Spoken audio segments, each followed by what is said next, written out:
Yeah. Take Sunday. two. Take two. Easter Sunday. This is a Milne Road Studios production. We needed a few bunnies in here, didn't we? There's a couple of bunnies in here, mate, and they're wrapped in foil, I reckon. Aren't they going well?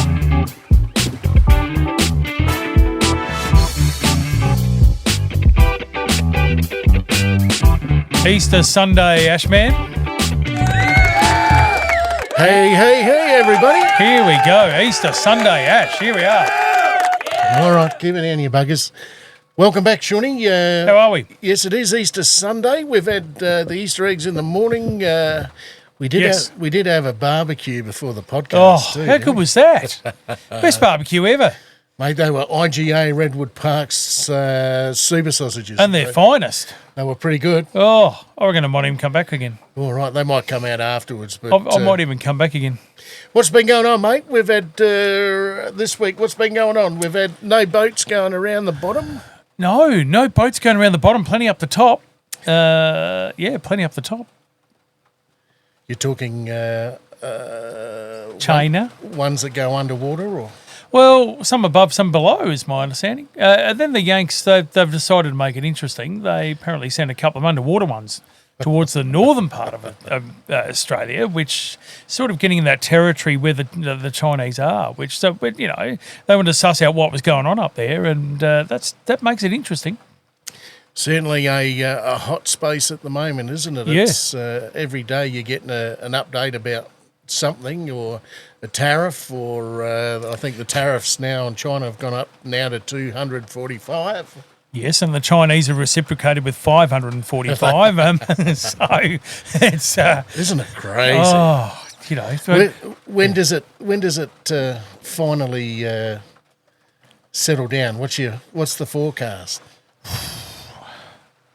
Is it getting worse? I don't know. A little bit of rain on the roof too. Bit of rain coming in. I don't know. I mean, America's not backing down. China's not backing down. Now we find out the Russians are heading to Indonesia. Yeah, that was a good one for the week, wasn't it? Yeah. That nobody knew whether it was fact or foe, and you've got people doing this, and no one really knowing whether it was fact or it sounds like it was. Oh, I don't know. I haven't been able to find anything on that. I saw a couple of newspaper articles that it was taking place, but no one's been able to confirm it. But, gee, if it is, the three superpowers just above us, where are we? Indonesia and Russia did have war games for a week or something in October, November last year, 2024. Right. So that one did happen. So Right. there has been some sort of crossover there. So, you know, we'd do the same if it was of advantage to us. I'm sure that we'd be trying to do whatever we could to get to know how far you can fly before you've got to land it or go back, you know what I mean? So everyone's feeling their feet. The whole world's just a big buzz of bullshit at the moment, and I find it fascinating, though. it is because it's so up to date, especially with social media now. Everything's there like that, you know. Yeah. Every 15 minutes there's an update on YouTube about who said what. And Douglas Murray's been on the bandwagon as well, hasn't he? About trying to make sure that, you know, people are talking factual. And I get it. You've watched a podcast this morning or yesterday regarding the same thing. So Yeah. Joe Rogan had Dave Murray, and he also had Dave Smith, who's an American comedian. They debated world affairs. Dave mainly quoted from Wikipedia, which was very much pointed out by Dave Murray. It went for 3 hours, and usually you'd think a 3-hour podcast would be a bit boring by the end of it, but my goodness, fascinating debate. It came down to whether podcasters have the right to talk about world events if they haven't been to the actual country, which is an interesting point to think about. Sure is. It's an open point for everyone to have a look at, isn't it? Yeah. I'm not sure there's a right or wrong, but I think it doesn't matter what sort of platform you're on. I think you need to know the facts. That's one thing, and Douglas Murray's certainly been there, and he talks by experience of being in those countries and seeing stuff up front, and he can talk about it, you know, rather than, as you said, grabbing something out of Wikipedia or grabbing something out of somebody else's mouth and saying blah, blah, blah, and you know, if it's not factual, you look like an idiot. So yeah, you got to be careful social media is pretty open and unrestricted now, so Yeah. I reckon you can have an opinion. I think everyone's entitled to their opinion. Yep. I think you can give an opinion, but when you are stating something as being fact and you go, well, a 4-star general said, well, where did you see that? On Google. Well, I don't know. Did he say it? Did he not? Doesn't you don't matter. know. Yeah, if you were there at the same time with the general, then you can back it up because it was set in front of you. So that's where he's coming from, and we won't get hung up on this one too much. But No, it's just an interesting debate as I see it. And look, Dave Murray, he's been to Douglas Murray. Sorry, he's been to Israel. Israel. Went through Gaza for a while, which would be dangerous, I would imagine. So he got a Hamas perspective, and then he went back and got Israel's perspective. And Yemen's was in the trenches. Fairly difficult there, isn't it? At the moment, it's a very hard one to talk about, even so. So I tend to listen to him and go with what he says. Sure, but you know, yeah, I think he's fairly respected in the industry, and I think you've got to back those people, especially when you and I haven't been there. So I don't want to go. I don't want to go either. I like being isolated like we are. Yeah. Whatever fucking bullshit's going on around the world. I haven't got the Gaza Strip on my brochure list. The beauty is that where we are, isn't it funny? It's so un-Australian for someone to turn around and say, "Well, we just want to rule the world." You don't hear people from Australia saying, "Oh, we just want to rule the Pacific. We're happy being where we're at." Oh, absolutely. But that's always been Australia's position. Isn't it? That's exactly who we are. We're not here. We're here to have fun. Well, could you see Albo though? Oh, we want to rule the Pacific. No, I don't think Albo will rule the Pacific anyway, but I hope he never says that either. He may not rule Yarralumla for much more longer. He did do he did do a Biden the other day and stepped off the stage backwards, didn't he? Yeah, and then claimed that the floor was slippery. It's funny how no one else had an issue. Oh, well, he hasn't been shot in the ear yet, so he's doing all right. Oh, that's got to come, doesn't it? Well, I don't know. Maybe they'll shoot his Cobra hat off or something like that. I don't know. What, Western movie style? Could be. Shootout of the OK Corral, part 2. Could be. Gee, that'd be fascinating. Or Dutton. Someone shoots him in the head, but it just slides off the baldness or the oil on his head. Could bounce off, you reckon? I don't know. I think we'll close up with Australian political anyway, seeing that we're not that far away. We've just crossed halfway of all the pre stuff. Isn't it good that, like, if you look how long the Yanks go for, they go for like 9 months, don't they? Yeah. It's ridiculous. It's like 26 weeks of going around. Isn't it funny though? Australians go, "Oh, this has gone on for 4 weeks. I'm bloody sick of it." And then imagine them living in America. No, it's too much. You think of the cost as well. Like, you think, just to put a flag on the wall, each flag would probably cost $300. Have a look at the quality of the flags. Yeah. How many American flags do they have? They either have a lot banked up or... But anyway, that's the way they do it. I love it. They've got 350 million people, so... I love it. We're down to 25, 26 million. Are we down to that or are we building? No, I think we're reducing. Are we? I think we've cut out quite a few thousand in enrolments in universities now. I think that's starting to come in. So there should be a reduction. I don't think we should grow too much now. Was that a Dutton policy now for the current election period as well? I don't think they're in power yet, so I don't think so. I think No, but I think he's saying that if he was fortunate enough to govern, I think he is saying that he would look at having less Chinese intact coming through universities and that sort of thing. Sounds good. I think you can't have it both ways, can you? Like if you're going to go around in the South Pacific there and start shooting live rounds around and then, get pissed off when people don't want to sell your stuff or people don't want to buy your stuff. Yeah. Don't go around poking the bear. If you walk around telling everybody, you want to rule the world, why do you want to rule the world? You can't even look after the Taiwan Strait, for goodness sake. It's all happy for you to push out further, There's people even, here we go, like we're just getting wound up all about it. It's not even worth getting wound up. No, don't worry. You know, you're talking about a 5% profit or whatever it was, and it's not even real. It's made up. It's made up. I think the more important topic is whether Port will win today over all this, you know. Do you want to put a wager on it now? We'll put a $1 each way on it, shall we? God. Let's put $1 for a win. I'll go with Sydney and you'll go with Port. I'll hand you $1 in a minute. All right, we'll see what. We'll go to the casino. I hope they win for Mandy, who's in Sydney today. She's got her lucky dollar coin with her, so Has she might be all right. Oh, bloody hope she gets up. I wouldn't be surprised if Port get over it today. That'll be good. I think coming off last week, they look really good. Then they got North Melbourne next week, which, you'd think you would win. Should do. At home. So, they start to win a few in the row. So let's hope so. I don't know. North have been only playing sort of close to 2.5 quarters a match, haven't they? Traditionally, Port with those sort of teams, you think, they win by 200. Traditionally, they don't, though, do they? They traditionally win by 14 points. They'll play average for most of the game, win by 14. And everyone will go, we won. That's been my experience. I think if you win the middle, you win the game. Providing you got someone that can kick goals. But I think the Hornet and Butters should get it done against North Melbourne. What time does that kick off this afternoon? 2:50 Adelaide time, which Mandy she'd be about ready to go, I would have thought. We'll have to keep an eye on it while we're doing this one. Yeah. Now, this is our overseas podcast, isn't Yes. it, today? We're going to... We talked last week about going and talking about Scotland. Yes.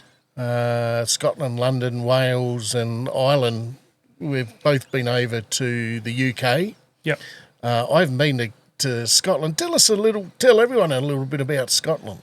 Scotland was my favourite place when I did. So in 2000, I did a hop off bus tour. Where you go around the whole continent. And Scotland, we were due to stay there for 2 nights, and we ended up staying there 5. It was the most brilliant place I've ever been to. Where'd you land? Edinburgh or Glasgow? Yeah, we were in Edinburgh. I went down to Glasgow for a day and a half and stayed down there and then came back. Stayed at the Edinburgh Hostel, which is a massive castle, which is a great place to stay in. Community showers, so... excuse me. Communal showers there, so everyone was nuded up, Ash, which, was an interesting situation. Some good, some bad. Everybody had their soap on a rope, did they? They did indeed, and some were good, some were bad. Some would But anyway, look. But no, massive castle with a hostel was amazing place to stay, right next to Edinburgh Castle. So you come out your front door, and there was the Edinburgh Castle, which was an amazing experience, especially first thing in the morning. And we stayed there 5 nights. There was a place that was owned by an Australian guy called The Globe. A guy from Melbourne owned it. It was a pub where my mate and I, who I was touring with, we went and beat 2 French blokes in 8-ball, Ash. All right. All night they were doing this to us, sort of bit of sort of up your sort of thing. Flicky. Yeah. But we ended up beating them. I somehow put in the 8-ball, the black ball out of my bum on the last shot, and we threw down our sticks, and the whole crowd started chanting Aussie, Aussie, Aussie. Oi, oi. Yeah, so the Scots were into the Aussie part of life, and so that was good, beating 2 French blokes. I enjoyed that.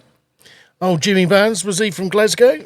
Oh, I think he was. That's where Glasgow Kiss came from, wasn't it? Glasgow... He would have done that over the years. Glasgow was really my hereditary side. Yep. On mum's side. Yep. Now, Glasgow was known for boat building. Okay. So that was the major place where they do boats and all that sort of gear building stuff. So Yep. I would love to go there still. I haven't got there this time, but there is a Wales trip coming up. Oh, Wales. Maybe in the next couple of years with the next time I'm up in the air again and heading over that way. So Yep. Do it. Just do it. It's an amazing place, and we were there for the Edinburgh Tattoo as well, Ash. So that was pretty spectacular.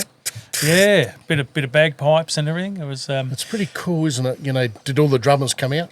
Yeah, they did, and It's pretty cool. and then isn't to it? be fully Scottish, I went down the hill to a restaurant, and they said, "Oh, it's Scotland Day and whatever their tattoo. Try some haggis." How'd you go? I had it, and it was terrific because it was just sausage with blood, which I'd got through.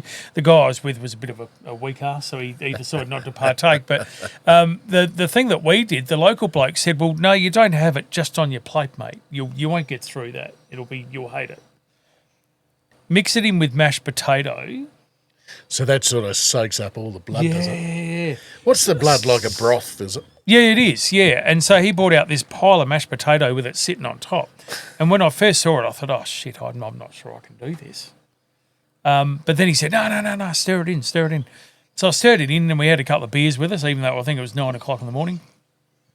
And, fantastic. Fantastic. I didn't know what all the fuss was about. Is it, did you go to the north of Scotland where there's no trees? Did you get up and see any of the hillsides? The Yes, we bold did, stuff? yeah, because the bus all goes through the hills. So we did see all the hillsides, and it was spectacular. Like, there's no doubt that, people say Scotland isn't that great. Oh, I just thought it was spectacular. One thing that we found was that it was probably the most scenic part of the whole 60 days that we were gone. It was quite incredible. Little lakes, little things everywhere, and in the mountains, and yeah, it was just. We went to William Wallace's castle. So William Wallace, for anyone that knows, was Braveheart. And you do the tunnel, and the stairs are only probably half a metre wide. So you when you go up, they say, okay, so it's one way for the first 20 minutes.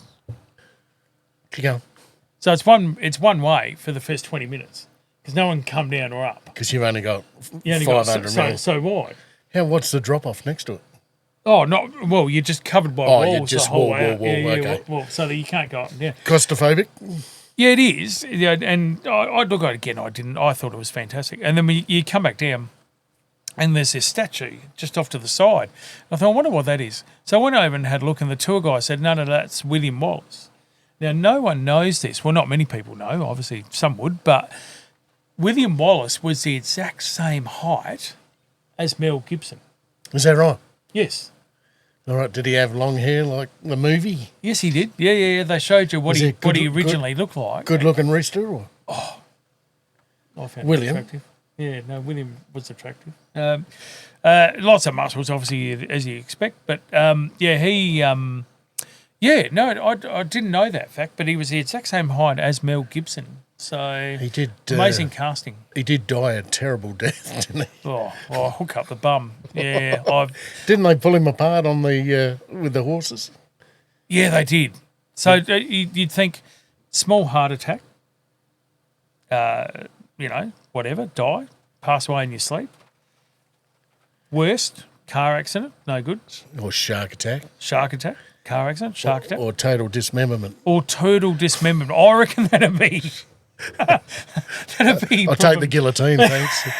I reckon that'd be last on the list, wouldn't it? Do you want your balls out slowly or quickly? You wouldn't want a blunderbuss. That'd be like being shot by a shotgun. But Yeah, you wouldn't want someone on their first day, would you? Or work experience doing that. you wouldn't want to get it wrong. Like seriously. No. But no, what a. Hello, here's Ian. Today he's on work experience, but he can never go. I reckon I'm saying, can we get someone else? Can you just check that knot around his around his neck? Can you? You know where the hook's right up his anus? Can we just make sure that it's oh God. No, it's I reckon that'd be one of the worst ways you could go. Who'd you fly up to Scotland with? Malaysian Airlines, fantastic. Stayed in their little hotel that they have at the airport, which was meant to be 6-star. It was bloody fantastic. And then on the way home, I was travelling back by myself and came through Malaysia again. And we had an 8-hour stopover. And I met a lady that I used to work with, and she was on the same flight, which I can't believe. But so we went to the bar, and we drank for 5 hours. Now, when we went to get back on, I think that the staff were a little concerned that we weren't at our best. So we had to do some quick talking to get out of that. And then obviously just slept. Didn't Melbourne, back to Melbourne, because we were drunk.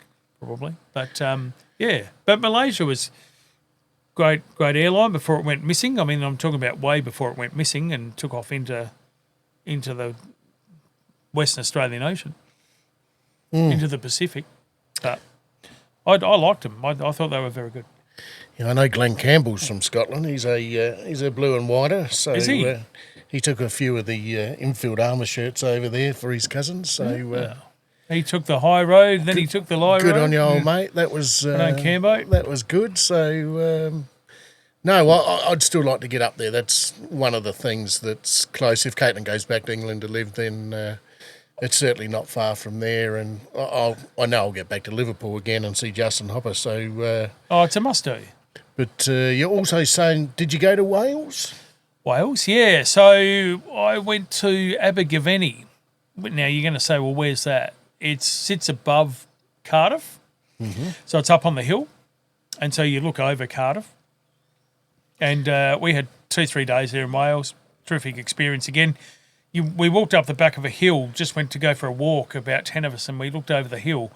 And when we got to the top of the hill, the most amazing waterway was running in between two mountains out to the ocean. Now, I mean, that was just spectacular. Yeah, I think they did say sunset. the lakes are meant to be good, the hills are meant to be good. It was at sunset, and it was just one of those experiences where you went, wow. But there was some talk of doing a bike ride from Liverpool into Wales, because Wales isn't that far away from there. No. So I would like to go and see that as well, and in the next trip up that way. But well, funny story there. There was a bed and breakfast that we stayed at because there was 20 of us on the bus or whatever. So we get taken to a bed and breakfast, and it was owned by a couple, husband and wife. And for the entirety of the 3 days we were there, they just yelled at each other. So she called him an alcoholic. And so on the first night, the blokes and everyone were gathered around this little bar that he had. And she said, right, everyone to bed, everyone to bed. Oh, go away, woman, go away, we'll drink until... So we drank until, 2 a.m., 3 a.m., some time early in the morning. And woke up to the most amazing screaming match you've ever seen. He was meant to be up at 8 o'clock to help her start getting out the sausages and the bacon and the eggs for breakfast for everyone. And he was passed out asleep in his bed because he'd been on the grog. And she absolutely went berserk at him. And I remember sitting there eating bacon and eggs, all looking up while these two just absolutely yelled the living Christ out of each other. They should have given it away ages ago. They're hanging out there washing in front of the guests. Well, exactly. So it made for entertainment. And this went on every morning because every night we got drunk with the guy. Because that's just what you did, I suppose. But he was the publican anyway, wasn't he? Oh, he was, yeah. So we just went and got hammered with him every night, and then every morning she'd get up and yell at him, and then it was like unreal. But 3 days they did that for. Yeah, I would say they're separated now by death. I'd say she killed him. Yeah, I was going to say there'd be someone not alive in that situation, either him or her. Oh, Wales, yes, my Mandy's brother-in-law's, they're originally from Wales. I think they've got the longest town on record, haven't they? Like something called it's something like 48 letters. Well, even when people ask me, where'd you go in Wales, and you say Abergavenny, you felt like you had a speech impediment or you're having a stroke, you know. Abergavenny. Yeah, so their towns are funny, but people there were terrific. You know, you'd walk around and go into the shops and they go, where are you from, Australia? Oh, come in, you know, I'll give you a $10 discount or whatever else. You know, they were bloody great. Scotland and Wales, 2 countries I had an absolute love for by the end of it. Seems to be a pretty place, doesn't it? You know, it is a island, isn't it? Yes. You know, so you know, whether you're in Scotland, Ireland, or England as such, you know, it's really surrounded by water. So I haven't been down to Dover. You got the White Cliffs of Dover. Yeah, that's meant to be pretty good. Yeah, that was pretty specky. The other one that was absolutely unbelievable. I don't know if you've been there, but Stonehenge. I haven't been to Stonehenge. Went to Stonehenge. Where's that located, in that area? Yes, it is. Yep. And is that the south east? I'm trying to think off my head. When was it? Closer to the English Channel side, yeah. That side, yes. I can't remember exactly where. So 2000, but Anyway, I all I know is we went there and there was a young South African couple. You'll like this. They were newly married. Cut it out, you do. No. They were newly married. And they always sat up the back of the bus wherever we went. And as you can imagine, they sort of checked each other's, mouths out the whole time. But so we get to Stonehenge and we said, all right, here's Stonehenge. Everyone went running off the bus because it was spectacular. You've got to go and see it. No, we're not coming. What do you mean? Oh, we're staying on the bus. So these two stayed on the bus and fondled and did whatever they wanted to do for an hour while we were all off the bus and went and checked out Stonehenge. I mean, if you're going all that way, surely there's a bit of passion for each other. I get that. But I assume it would have been fairly musty when you got back. Windows would have been foggy. Oh, mate's down. I couldn't see out. They might have had the air conditioners on just to. Of course, me being me, I wanted to see what was going on, so I went up the back. Did you see any UFOs there? It is a hot spot. Oh, Scotty would be rolling over if you didn't have a look for a UFO there. She was. Well, actually, it's funny you say that because that afternoon we stayed and had dinner at a hotel near Stonehenge. And someone raised the thing of, did aliens do this? What? Was it an alien thing? And that got the debate rolling. Oh, what happens if you go outside, I don't know, 2, 3 in the morning? Is there going to be alien life form? Is there going to be... So that was quite a big debate that night at Stonehenge about whether aliens were involved with that. So it's funny you say that, but... Yeah, well, once again, it's large stones formed into a circle that's symmetrical with the stars or something, and they've come from a quarry probably 400 miles away prior to anyone having a round wheel. Well, it's impressive. How big are the stones? Are they big? Yeah, about 7 foot. Well, not very tall then. Oh, sorry, 7, 8 foot. I don't know. They went up for a fair time. But they're not massive. When you get there, you think they're going to be skyscrapers. But then when you come up the hill, you come up and around them on the bus. And then so you see them out the bus window and you sort of think, oh, okay. Oh, shit. Did the travel guide give you any sort of spiel on it? Can you remember? He did. But the travel guide that we had 2. One was a British guy who was a historian. And he was excellent. Like wherever he went, he'd say, well, this is what happened here. Like Sherwood Forest, when we went there, he was telling us all about Robin Hood and all that sort of thing and all the history of it.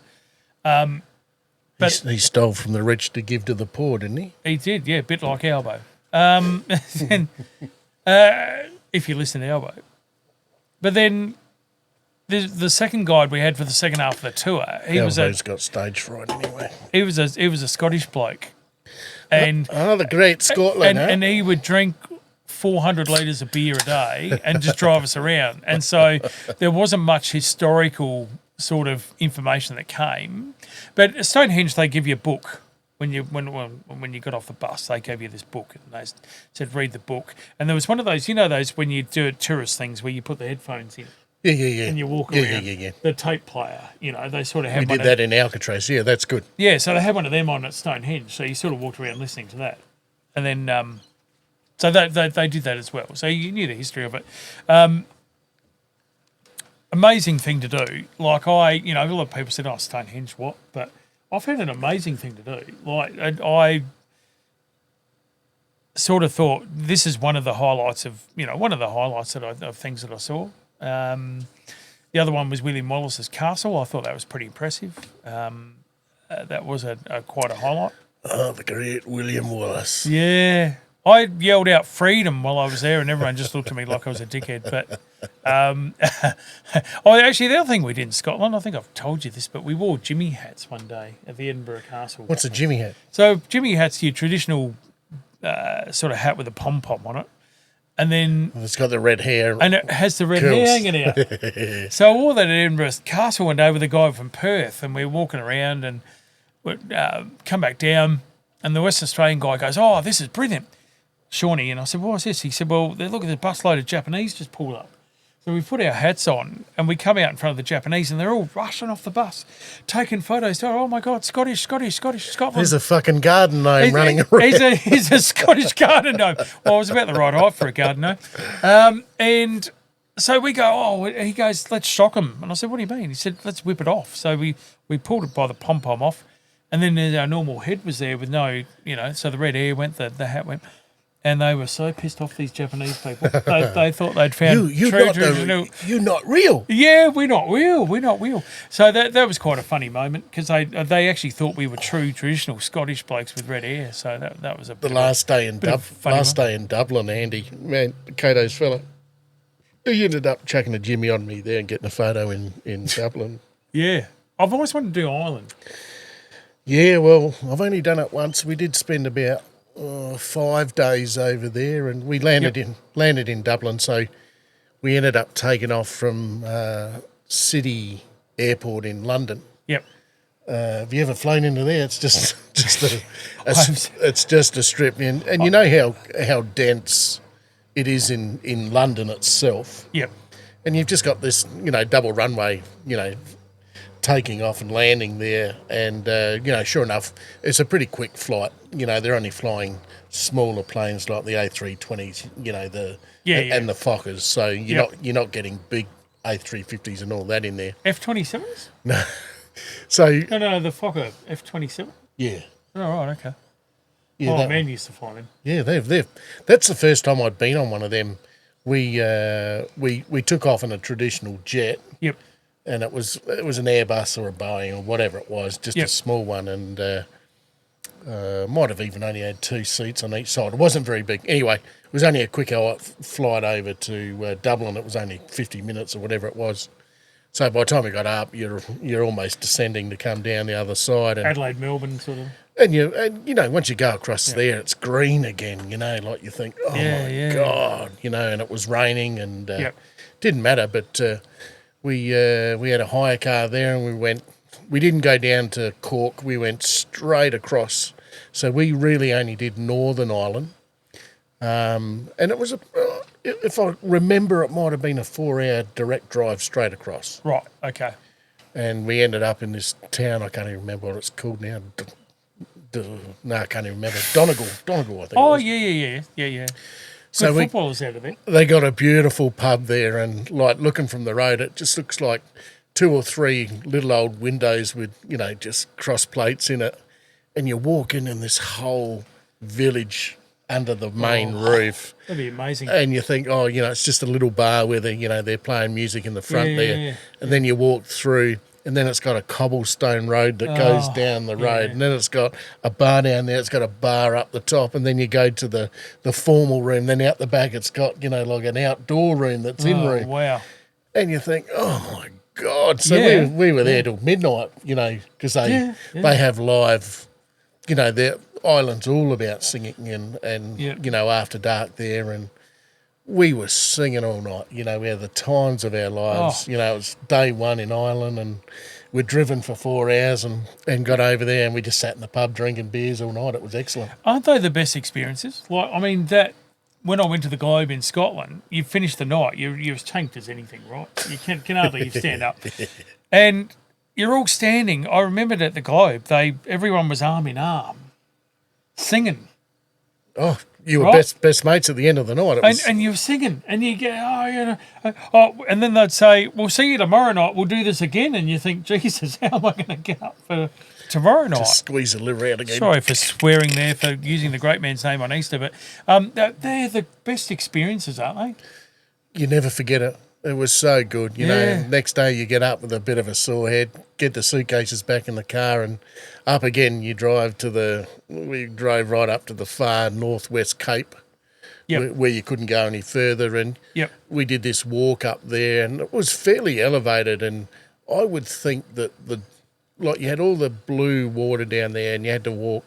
It was a fair walk. Yep. And, some of it was rock on rock on rock on rock, and then it'd plateau a little bit. Then you go up again, and you think, oh, man, I'm never going to make it. And you do. You have a stop for a bit, get the air back in the lungs, put some more oxygen in the bottle, and just drag it up with you, But once you got up the top and you could see, you were hundreds of metres above the water. And there's only nothing. Well, New York was the next place over, or Iceland if you could look up further. But, boy, it was excellent. And then you get going, I won't get stuck here, and then you had the Giant's Causeway, where you had a whole load of these looked like pentagon rocks. They were sort of five or six, seven-sided. I don't know what the other ones are, but apparently it was volcanic. But it was a story between Scotland and Ireland that one giant built this causeway to come over and get the other giant from Ireland, but because the giant over here dressed as a baby, this giant thought, oh my God, if that's the size of the baby, I don't want to know. So he's gone back, that's how the story went. But and we did the Bushmills Irish whiskey distillery there. Wow. 1609. Oh. So before Australia was founded, they were still making whiskey there, and I've been on the Bushmill since I come back, and there's a double bush whiskey, and boy, oh boy, is it very good. So, it'd be like drinking Black Bush. Yeah, you can drink it at 9 in the medicine. morning. Be like medicine, wouldn't Very it? good. Yeah, you don't have sick days. But I mean, like Wales, when I was talking when we walked up the top of the hill, you had to walk miles up the hill. Yes. And so I think we left some behind by the end of it. But we got up, and when we looked out into the ocean, there was these rocks forming just over the top. And I'm like, what's that? Anyway, the tour guide did take us down, and he goes, well, see these rocks? Look at the plaque, or look at the date that's engraved into it. What it was a row of rocks, then some lawn dug under it, then some rocks. So someone had built like a backing for a seat. So you could sit on the grass and look out at the ocean Anyway, we looked down, 1700 and something. Yes, that's a long time ago. 1700, someone had put a row of rocks with some grass so you can sit on it, another row of rocks, and then you could have another row with some more grass sitting on it so you can sit there and watch the ocean. So you look in 1700. So you look at every 100 years, you're probably going to get 3.5, 4 generations of people if you reproduce every 25 years. Yeah. So, like, you do the maths on that. You go, how impressive is this? That's how long it takes to grow a cedar tree. But and when I say a row of rocks, I stones, they're all stones put up, but you'd say, like, I don't know, let's say 7 stones in a row or 8 stones, so it's not huge. But it was one of the most impressive things I thought. 1700. Oh, pretty cool. You think those moments you go, wow. Yeah, yep. And then, in London, you've got some amazing things like the Churchill War Rooms. Did you do those? No. Oh, there's his desk preserved with a typewriter and pads as he left it when the war ended. Winston? Yeah, when the war ended. All right, we're back with the Douglas Murray stuff. No, let's get to that in a minute. Yeah. Let's just finish in Ireland. We ended up driving from the Giant's Causeway all the way to Belfast. Oh, nice. So we always were going out for dinner. There was a restaurant that Annie had booked us into, and it was an Italian restaurant run by Russians. It was terrific. It was the best fucking meal we've ever had in our lives. It was so much fun. This is in Belfast. This is in Belfast, right? And then we did 4 pubs just to see what it was like in the day. Now, of course, the pubs aren't like they used to be, but they had all the metal cages still around the pubs. Oh, right. For protection. Yeah. Wow. And we were walking around Belfast still at midnight, and some of the areas were still pretty hard, but without the aggression of people, because all those people are gone, and they didn't fight that war, so that was done and dusted. But you could still go into these old pubs, and you still got dudes just playing guitars and banjos and everything else there. How good's that? And it was authentic as hell. You couldn't fit any more people in there. COVID was still around. Yeah. And you thought, oh, well, fuck it, everyone's going to have it anyway. Yeah. And to sit in there and do those pubs, it was so good. Anyway, Belfast was cool. We stayed in an old 3-story, almost like not a condo, because these buildings were old, but it was sort of like Downing Street. You sort of got 1, 2, 3 stories, 1, 2, 3, and they're all stacked side by side. And these buildings were old as. but they'd been done up, and it had such a character about it. You know, it was charming and old, and squeaky floorboards and old baths, and that had all been painted up. And that was good. Once again, back in the car. You know, a couple of days later, we were on the way back to Dublin, and we did the Guinness tour there. Oh, the Guinness factory, and that was 8 stories high, and then up the top, it's got a big glass, 360-degree drinking area up the top there where you can see forever. Wow. So, you know, everyone, you know, even Mandy and Caitlin, everyone had a Guinness anyway, you know, up the top. You know, I think you got a free one, and then, of course, the boys wanted to buy another one once they'd finished, and probably wanted to stay there a bit longer. You wouldn't have. So once we left that, you wanted to get out of there, didn't you? We did the pub cruise around Dublin. Yeah. So we had a whole afternoon there because there's a river that runs through Dublin as well. Yes. Like all the major cities in the world. And we went to there's one famous pub there, and I forget what it's called now, but we sat in there all afternoon and they just played their music, and then we go to another pub, they just play their music. And that took us right through to about 10 o'clock at night. Wow. And by the morning, we had to get back on the plane, fly to Cornwall, because Andy's mum and dad, Helen and Jeff, all the way down there in Cornwall. So we got back onto the F-24 or whatever it's called, the Fokker. I'd never been on one of them before. F-27. They go like, fuck. Once the... Oh, my man used to fly. Yeah, and they're as durable as all hell. So I kept thinking, because I was right on the wing and the fan was right there, and I thought... hope that thing never comes off. That's going to get me unless it's spinning the other way. But we landed in Cornwall. That was beautiful. You know, it was a little bit like landing on the Sunshine Coast.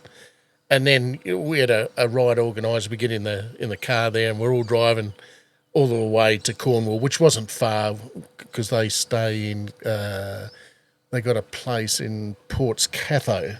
Okay. So they got a general store there. So we're just, you know, and it's exactly like the movies. It's just little roads with lots of growth on the side of the road. It's hard to see when you get to cross sections, you know. Yeah.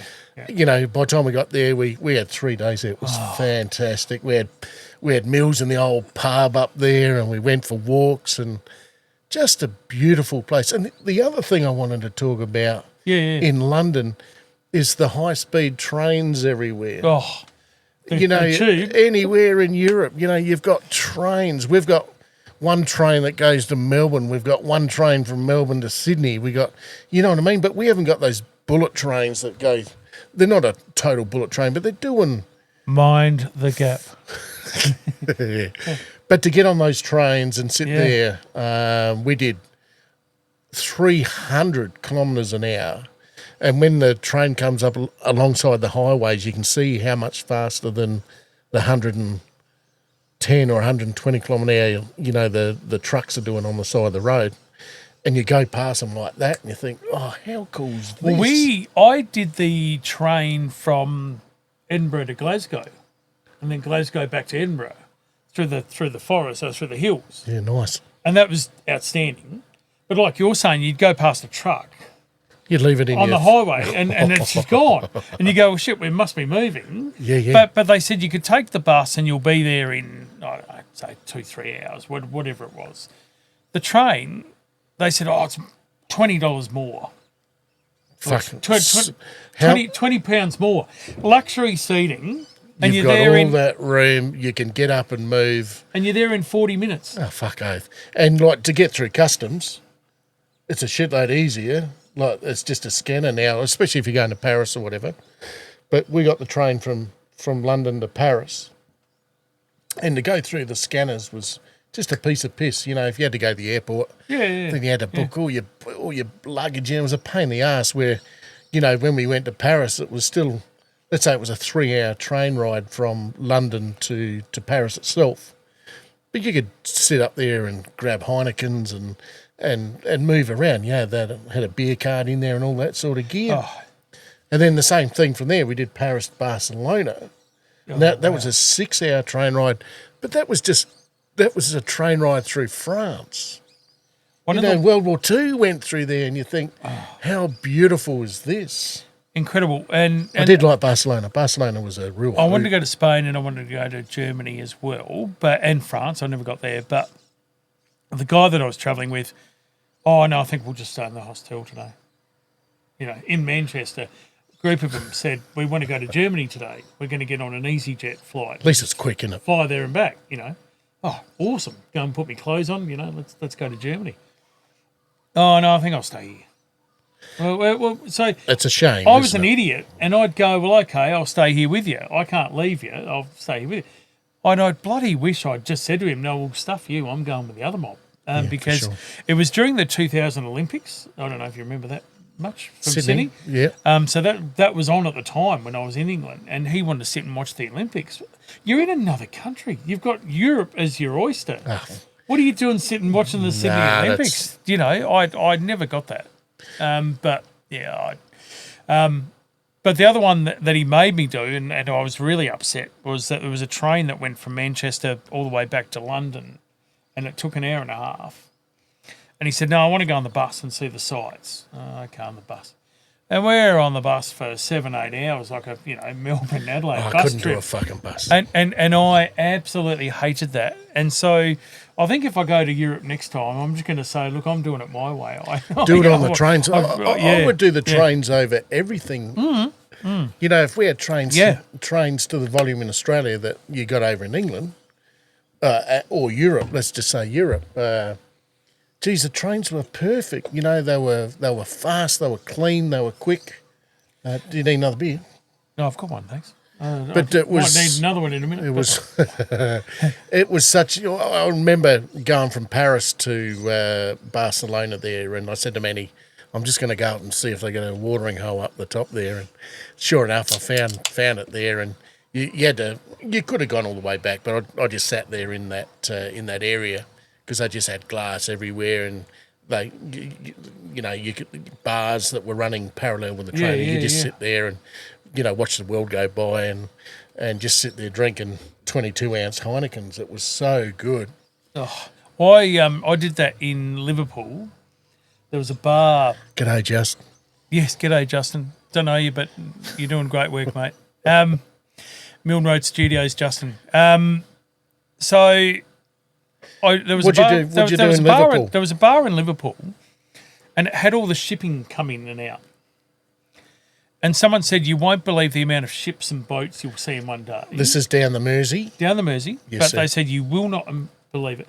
And they said if you want to world watch and people watch, and this is the bar to do it. This is what I got told by the hostel guy in Liverpool. And I thought, no, he's local. We'll have to find out what it's called. Yeah, we did go for a walk down there. So I gone down to this pub. And I sat down there for 3 hours, and I didn't even realise 3 hours had gone past. Just watching ships come in? Watching ships come in, watching people come and go. And I thought, how good is this? And it's amazing when you find things like that in life. Like, when you go away, you get shit advice sometimes, don't you? Go down to Joe's Hotel, you'll love it. And you go down there and you think, oh, what's he on about? But he said this little bar, it's tucked around right next to the Beatles Museum, so it's hardly seen, but it's a nice little pub. It looks amazing. You'll love it. And I went there, and I said, I'll go and have a couple of beers and see what it's like. 3 hours later, I was still there. Yeah, fucking magic. Yeah. Oh, just brilliant. Yeah, we saw the Philharmonic there. We saw the Bomb Castle up the top there, and we went to the White Hotel where the Milne Road Studios are stuck all over the toilet upstairs. I took a whole load with me, so they're all smashed around Liverpool now as well, which is good. But lot like the northeastern suburbs of Adelaide. On the signs, and it was so good to see it. There was the brown sauce.